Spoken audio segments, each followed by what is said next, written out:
Hey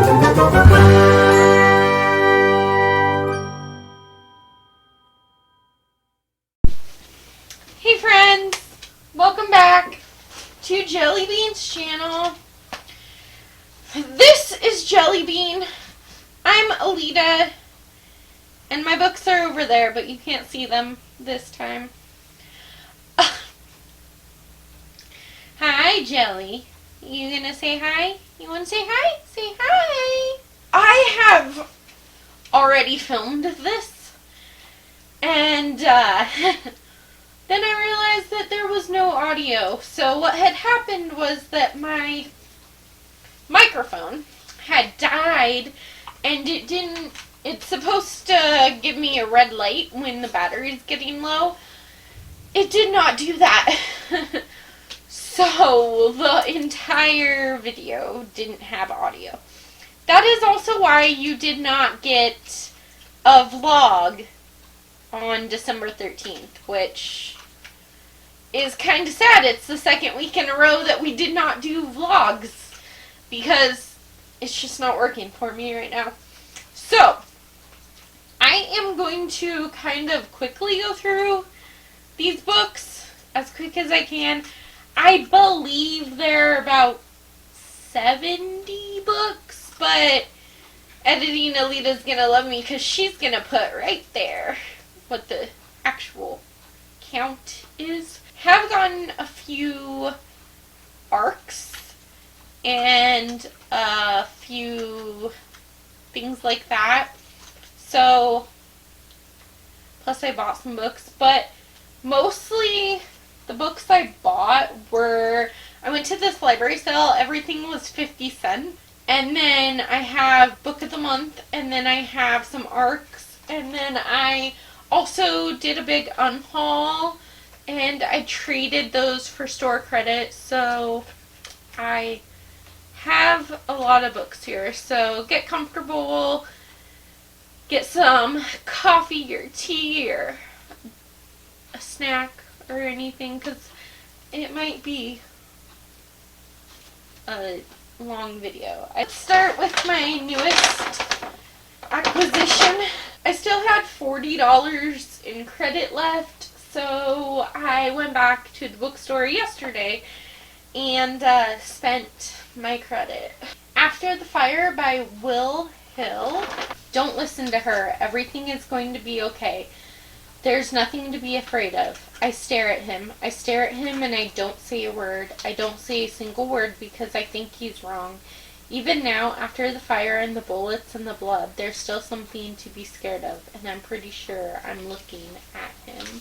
And Jelly Bean's gonna sit here and try and take all your attention off of me onto him, so that's fine.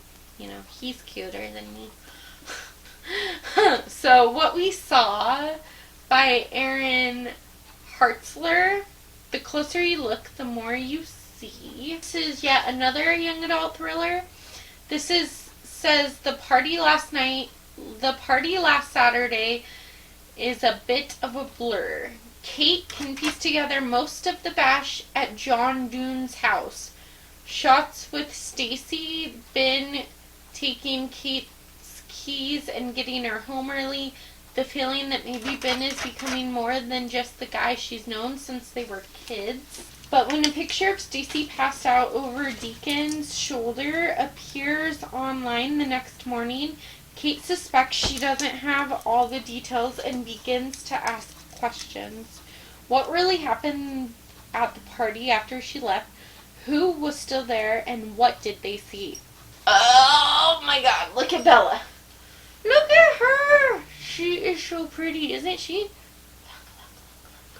Look, Mama, look. Oh, you are beautiful, baby girl. Finish this bag. There's one more in here. The Haters by Jesse Andrews. I'm going to be completely honest with you here. I don't know a lot about this book. I think it's summer camp. I think it's like a jazz camp, but I also thought there was a road trip element in this song, or in this book.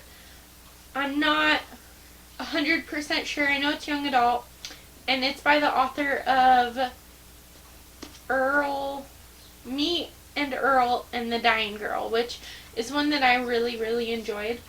I might have some kind of secret TBR plans with this book. This one was a finished copy I won on Goodreads, and I clearly have already read it and annotated it and loved it.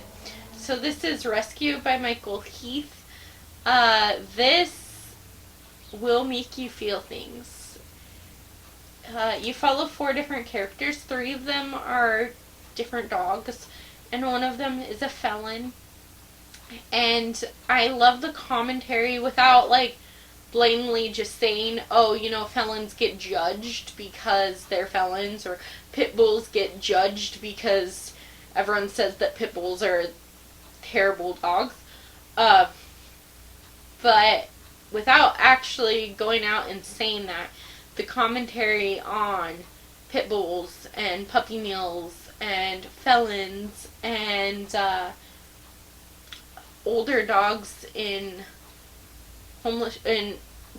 pounds or shelters or homeless. I mean, it's basically a homeless shelter.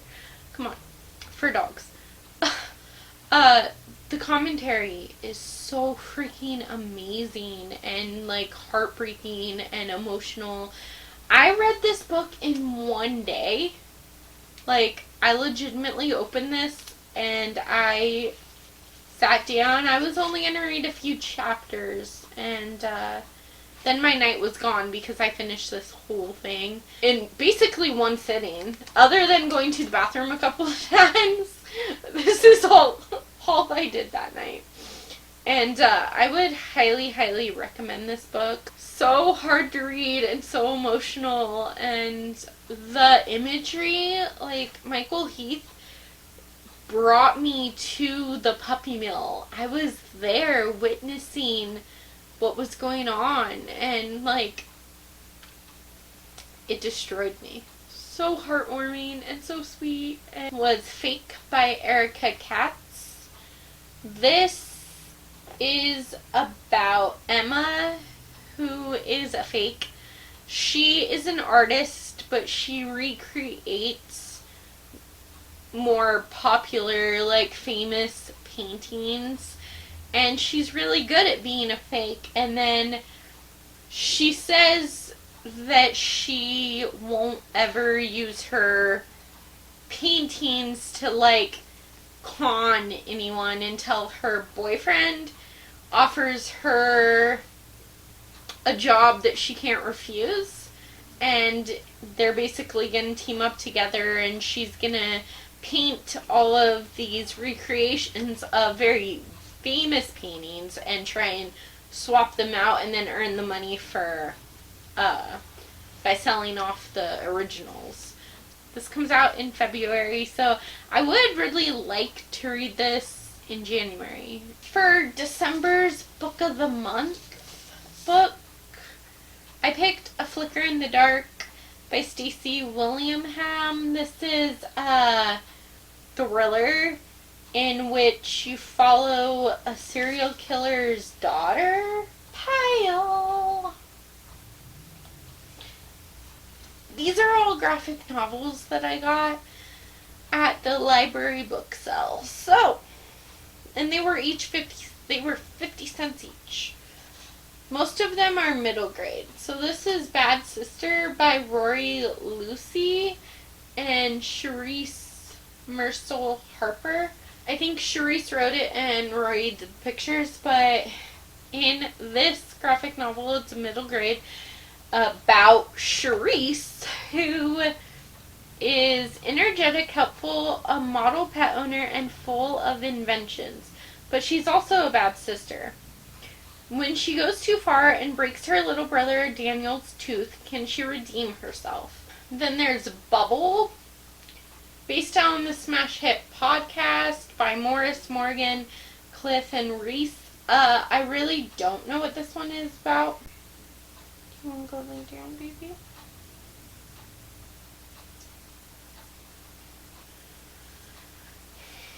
Okay. So then there's Para Northern and the Chaos Bunny, Hop Apocalypse, written by Stephanie Cook, art by Marie Costa. So this is another middle grade. So it's fall break in the supernatural town of North Haven. So it's like small town vibes. And then these evil bunnies come to town, and it's up to these kids to fight these evil bunnies. Okay, and then we have Clash by Kayla Miller. This is another middle grade graphic novel. It kind of is just a typical day in the life of a middle grade person. So Olive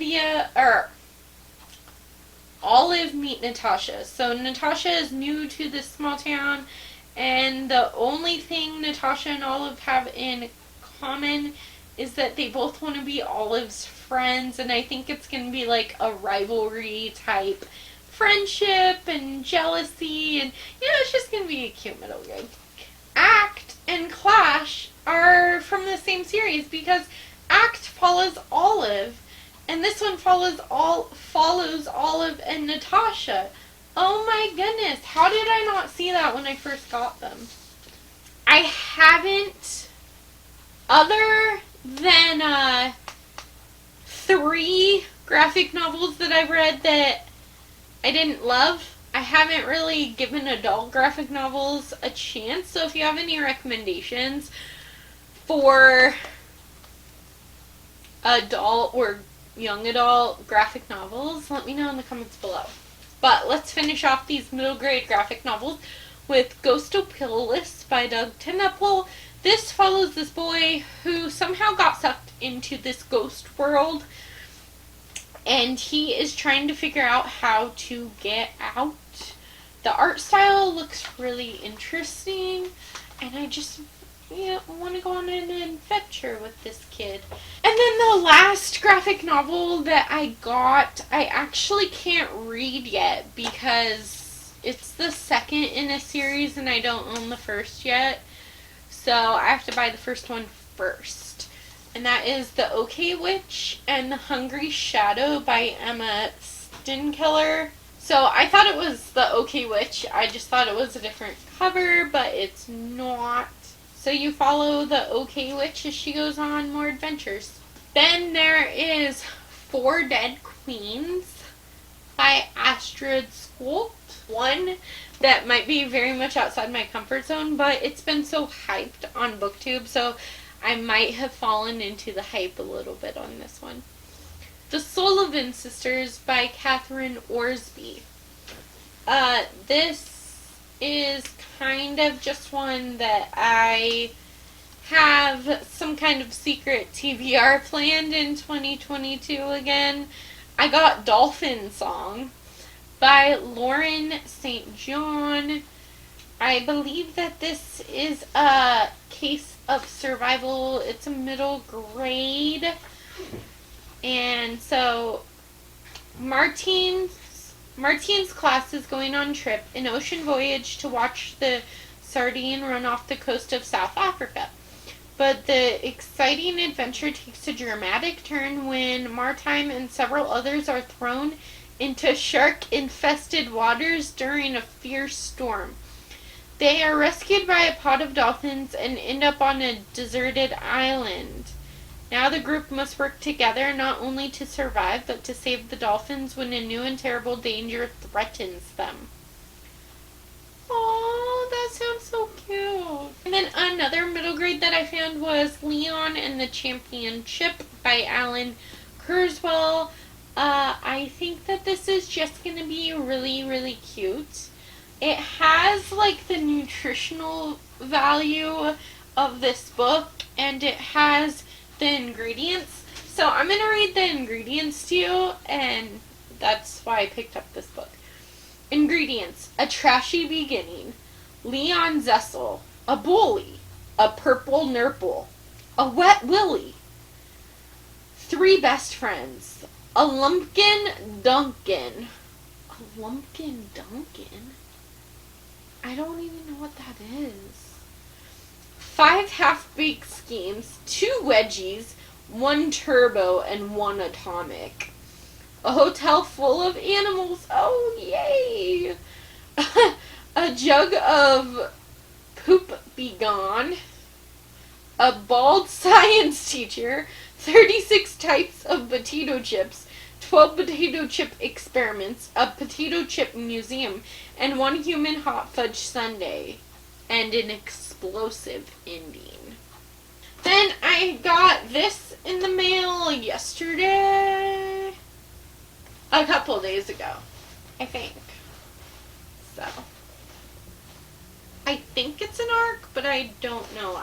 The only thing I just took off this part, so I don't even know what it is here. Let's see. Boom.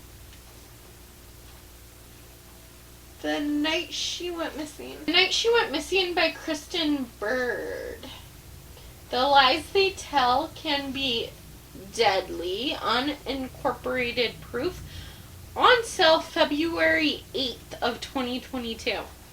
So I think I actually have 4 ARCs that come out between now and February, so I should get on those.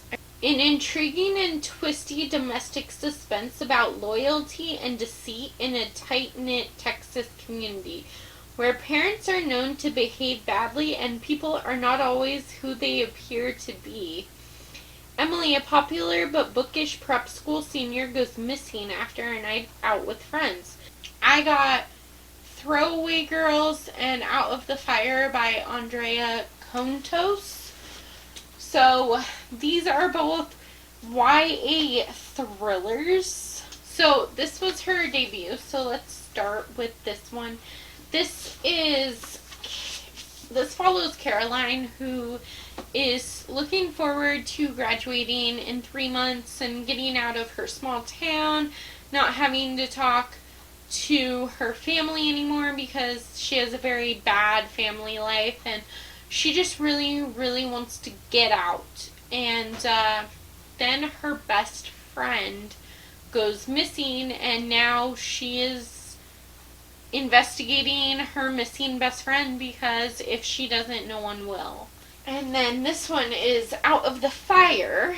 It wasn't the kidnapping that ruined Cass Adams' life. It was the letters that came after.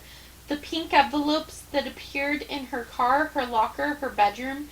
Notes from the man she escaped.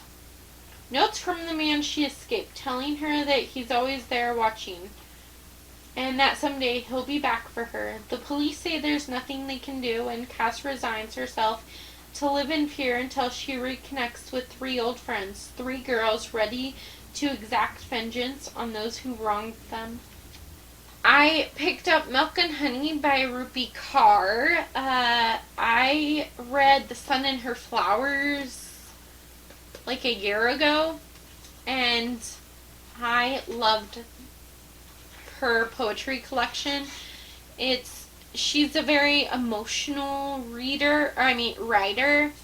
So she writes poetry, and there's like pictures on some of them, and it's very emotional and enlightening, and I just really need some more Rupi Kaur in my life. Then we have The Follower by Kate Dougherty. Welcome to the Death House. It has a plan for you. But I kind of want to go into this one pretty blind. It's for another secret video that I'm going to be doing. And then there's Molly Moon and the Morphine Mystery by Cynthia Binge. Molly Moon was one of my first series that I read as a kid. This and Super Fudge, like the Judy Blume fudge stories. Those were my 2 go-to series as a kid. If I read series, then it would be one of those. I don't remember reading this one. I don't remember what this one's about. But I would really like to get all the Molly Moons and all the Super Fudge books. That way I can kind of do like a nostalgic reread of them and see how much I actually remember of that. I got Paperquake by Catherine Rice. This says a time travel mystery, which I didn't see at first, but it is some kind of mystery about this earthquake that happens, and I think that it actually takes the kids, some of the kids, to a different time period, and they have to figure out how to get back home. Then I got Winterwood by Shay Earnshaw.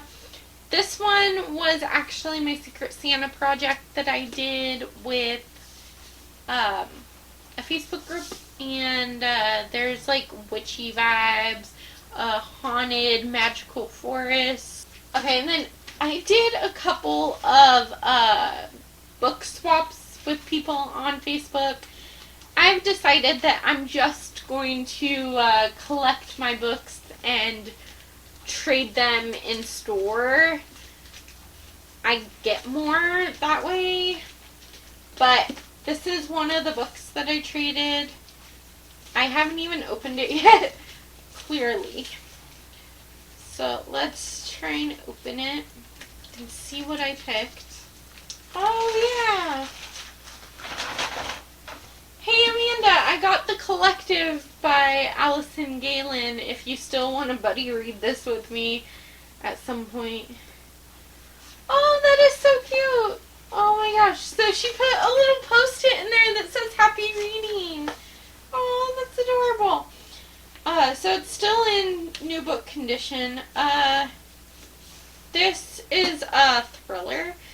It says no killer goes unpunished. So I believe The Collective is like these 5 moms who have had tragedy strike against their children. Either they were kidnapped or murdered. I think that all of them were murdered, but I don't know for sure.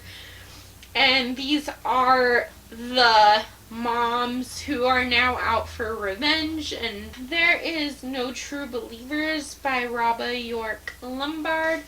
So this follows this Muslim American family after this terrorist attack happens in Washington, D.C.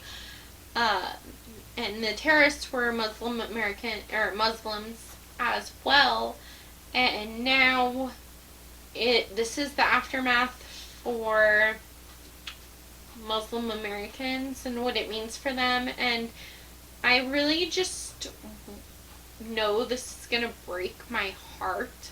Then there's Payback's a Witch by Alana Harper. I recently read The Ex-Hex, and I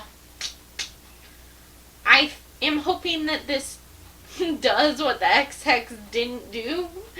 Like, The Ex-Hex was okay. I gave it 4 stars. I enjoyed it, but I didn't buy the romance in the contemporary romance. I like the witchy vibes. I like the small town vibes. I like the revenge plots a little bit. I mean, it wasn't super revengey, but a little bit. But I didn't buy the romance. I thought it was very forced. So I'm hoping that Payback's a Witch is a better version of the Ex-Hex. Then there's Feathers by Jacqueline Woodson.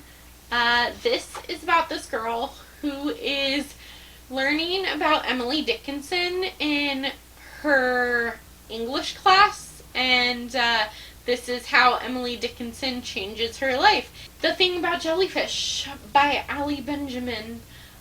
This is another middle grade. Sometimes when we feel most alone, the world can open up in mysterious ways. Susie has always known things that other kids don't. She can explain the sleep pattern of ants.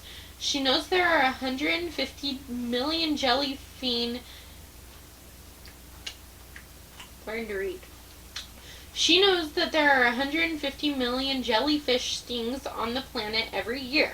She knows that the average middle school kid contains about 20 billion of Shakespeare's atoms.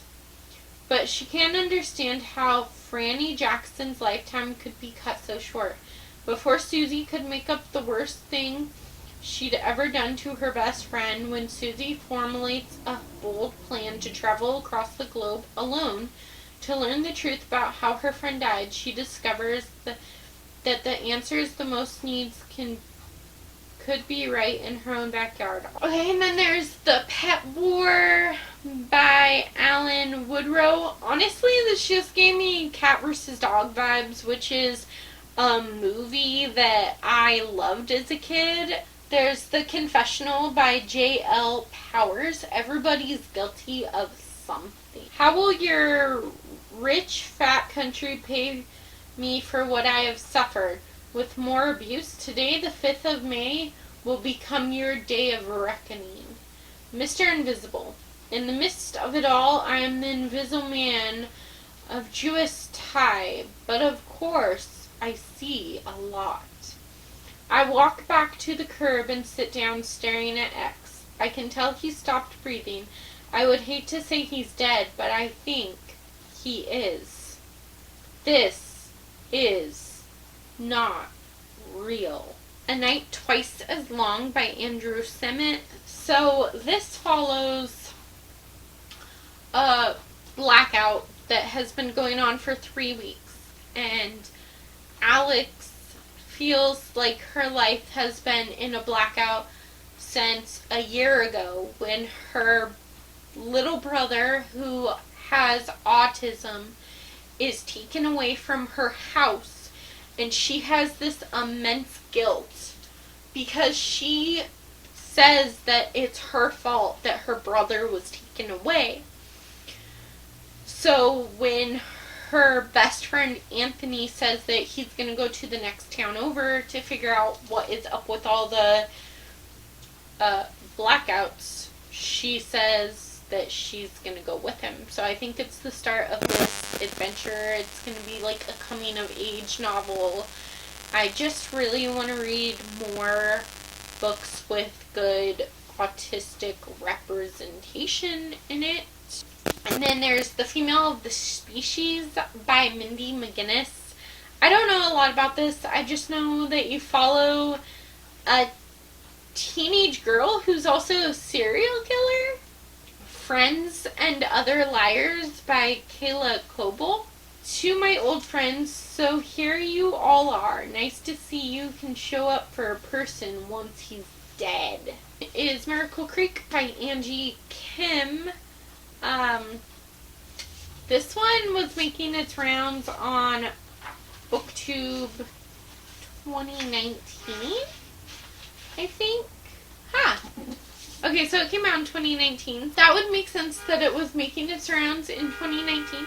This one is a courtroom thriller, which is kind of a new to me genre. I've never really tried those, but I want to give it a shot. I believe it follows a court case. This is a literary courtroom thriller, so it's a little outside my comfort zone, but it made its round in 2019, and it is one that has stuck with me, one that I've really wanted to read. So you follow this immigrant family who is trying to get justice for their autistic son who was murdered. So I hauled this and I read this already. This is Get a Life, Chloe Brown by Talia Hibbert. This is a really fun romance. I really, really enjoyed this book. So you follow Chloe Brown, who is a person of color who has fibromyalgia, which I have never seen fibromyalgia represented in a book ever, and it was done so perfectly. So my mom has fibromyalgia, so I've never read a character who has it, so that was pretty awesome for me. And it's kind of like a Grumpy Sunshine type of romance, but Chloe Brown is the grump and Red is the sunshine. So that was an interesting spin on that. It was kind of like Hate to Love, and it was just really sweet. It was sweet. Talia Hibbert does have fibromyalgia, so its own voices there. Then there is from the Mixed Up Files of Mrs. Basil E. Brinkweiler. Actually, my friend Michael picked this out for me. It kind of gives me like Night at the Museum vibes. These two kids run away from their field trip to go back to the museum after their classes left, and I think that they're like living there. I'm not entirely sure. Then there's The Taking of Jake Livingston, so by Ryan Douglas. So this kid, Jake, he goes to a fancy prep school, but he lives in the slums, and then he can also see ghosts, and this is like his conversation with ghosts, so it's supernatural and interesting. I feel like one of the ghosts might be evil and might kidnap him. Okay, and then I have The Last Flight by Julie Clark. This is a thriller that I've been so wanting to read, and I found it at my thrift store. So, 2 women, 2 flights, one last chance to disappear. You might know a husband like Claire's, ambitious, admired, with deep pockets, but behind closed doors he has a temper. He has a temper that burns as bright as his promising political career, and he's not above using his staff to track Claire's every move. And then we have The Diviners by Libba Bray. This is a horror novel, a horror historical fiction, which is interesting. It takes place in the 1920s, and I don't know a lot about it. I don't want to know a lot because, yet again, it's another secret project for next year. Then City of Villains by Estelle Lohr. This is like a villain backstory. I think this one is Maleficent. And it's kind of like a more contemporary spin on this villain backstory, more modern and contemporary. So I think it takes place in like a interesting New York because there's a castle back there, but I think that it's New York. There's The Dead Enders by Erin Saldine. In a place like Gold Fork, sometimes the secret is the only thing that's really yours. So it's about these young adults or these teenagers who live in this small town. They are best friends, and then I think people start going missing. Winch by Maxine Cowpen. So this is a fierce feminist romp through the adventures of a tavern wench, like an old classic fairy tale with bands of thieves and magical feathers, but with more badass female characters. Girl Interrupted by Suzanne Casing. This is a movie. It's a pretty big movie that I've never seen, but this is one that I've actually always wanted to read and then watch. Cason's memoir encompasses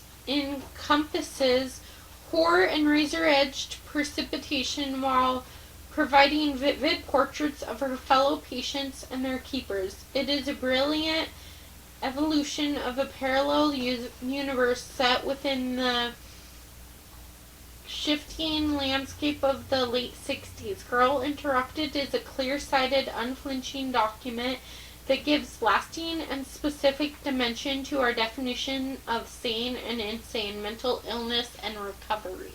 There's Wasted by Maria Hornbecker. This is a memoir about anorexia and bulimia, and this is something that I've always really been intrigued to learn more about.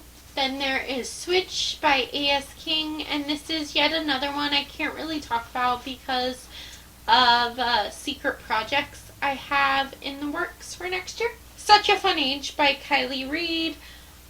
This one did really well. It was very hyped, and For a long time I didn't think I wanted to read it. I have actually already started it. I am not very far into it. Let's see.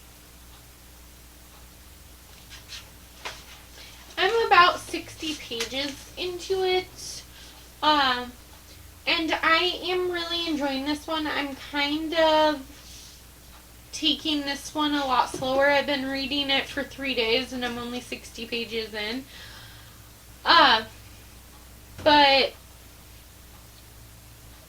it talks a lot about race and racism, and basically you follow this woman, Amara, who was called to her babysitting job one night, and she was actually out, so she's like, okay, well, I'll make double time, basically. So she goes and she takes the kid to the store, and they were like basically just watching the donuts and hanging out, you know? And because the kid really likes looking at donuts for some reason.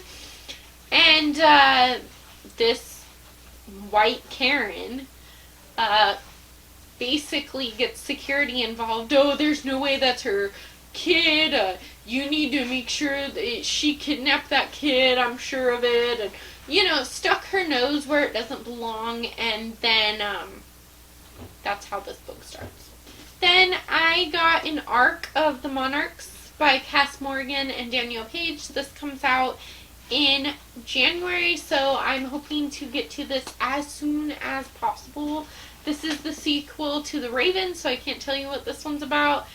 And The Ravens was one of my favorite books of 2021.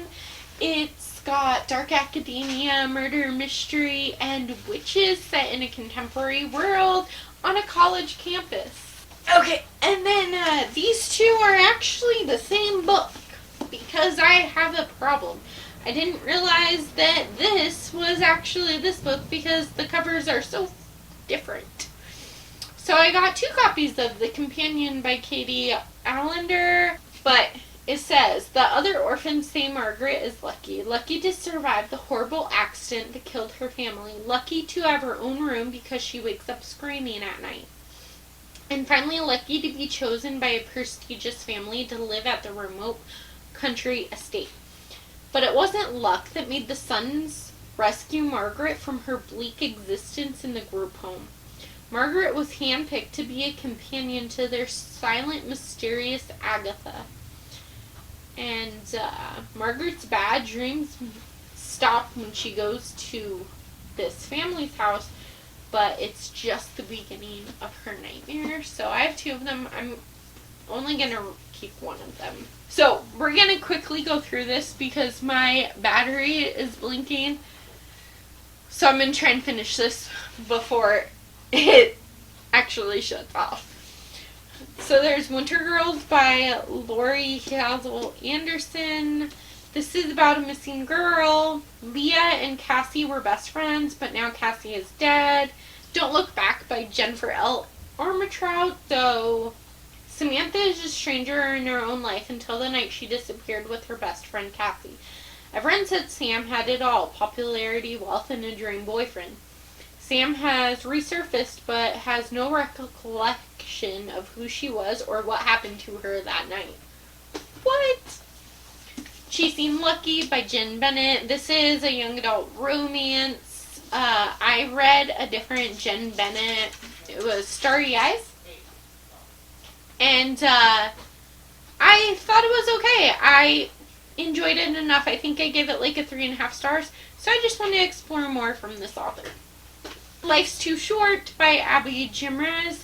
I realize this is the 3rd in a series, so I'm not too happy about that. But it's a companion novel series, so I might listen to the rest on audio or just wait till I get the rest of these books. Between Shades of Grey by Ruta Sepetys.